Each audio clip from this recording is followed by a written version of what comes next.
వెంకటరమణ గోవింద, శ్రీ శ్రీనివాస శ్రీ వెంకటేశ గోవింద.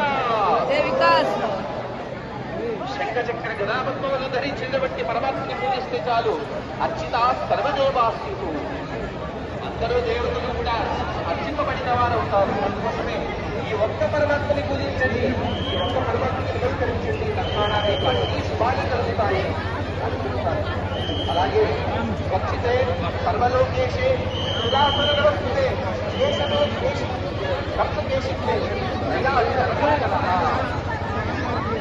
మనం పూజిస్తామని నమస్తే దేవతలు పూజిస్తారు. అలాగే అసురులు కూడా పూజిస్తారు. అసురులు భగవంతుని తీసుకోవచ్చు. అందులో అర్చక స్వామి వారు స్వామివారికి తిరుపతిపై వచ్చేటువంటి స్వామివారికి హారతిని సాధిస్తున్నారు. ఆ హారతి కూడా ఇక్కడ నుండే మనం అందరం కూడా